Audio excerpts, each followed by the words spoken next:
menyusui kembali? Bisa ya Bunda, itu dinamakan dengan relaktasi, yaitu upaya yang dilakukan untuk bisa menyusui kembali setelah sempat terhenti. Faktor yang menyebabkan ibu berhenti menyusui biasanya karena ibu kesulitan dalam menyusui bayi atau bisa dikarenakan ibu mengalami sakit. Bila ibu sempat berhenti menyusui, berarti tidak ada lagi rangsangan di payudara ibu, sehingga tubuh akan beranggapan bahwa bayi tidak memerlukan ASI lagi. Oleh karena itu, produksi ASI lambat laun akan semakin berkurang. Namun, itu bukan berarti bahwa ibu tidak bisa kembali menyusui bayinya. Walaupun tidak mudah, diperlukan kesabaran dan ketekunan, tetapi dengan usaha yang sungguh-sungguh dari ibu, produksi ASI akan bisa kembali meningkat. Proses relaksasi ini lebih mudah kita lakukan pada bayi yang berusia muda atau berusia kurang dari 2 bulan daripada bayi yang berusia tua atau lebih dari usia 6 bulan. Tetapi pada prinsipnya usia berapapun bayi tetap bisa kita lakukan upaya relaksasi ini.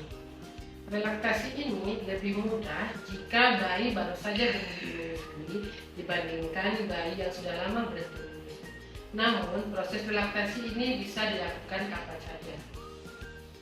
Jika bayi sesekali masih menyusu kepada ibu, proses meningkatkan produksi ASI itu akan lebih cepat. Tetapi jika bayi sudah tidak pernah lagi menyusu kepada ibu, kita membutuhkan waktu sekitar 1-2 minggu untuk meningkatkan kembali pasokan ASI. Faktor-faktor yang dapat menyebabkan proses relaksasi ini berhasil adalah yang pertama yaitu usaha yang kuat dari ibu. Yang kedua, proses relaksasi dilakukan dengan benar. Dan yang ketiga adalah dukungan dari orang sekitar, baik dari suami, dari teman, maupun dari keluarga. Cara yang dapat dilakukan untuk proses relaksasi ini yang pertama adalah sering menempelkan bayi kembali ke puting ibu. Harapan kita semakin sering bayi didekatkan ke payudara ibu, bayi semakin lama akan mau kembali menghisap payudara ibu. Semakin sering payudara dihisap ibu, maka produksi ASI akan semakin meningkat. Semakin jarang bayi menghisap payudara ibu, maka produksi ASI akan semakin berkurang. Apabila si kecil belum tertarik untuk menghisap payudara ibu, kita jangan memaksanya, kita harus sabar, nanti kita ulangi lagi di jam-jam berikutnya.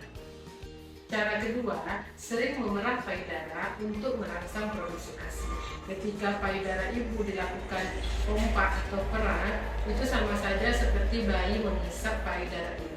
Tetapi yang harus diingat, hisapan itu tentu lebih baik daripada perah pakai tangan ataupun daripada pompa. Yang ketiga, rutin mengkonsumsi makanan yang dapat meningkatkan produksi ASI, seperti sayur-sayuran, daun katu, jantung pisang, kacang-kacangan, dan biji-bijian. Proses relaksasi ini hingga bayi bisa kembali menyusu memang membutuhkan waktu dan melelahkan, sehingga diperlukan niat yang kuat dari ibu dan rasa kesabaran yang kuat dari ibu agar proses ini bisa berhasil.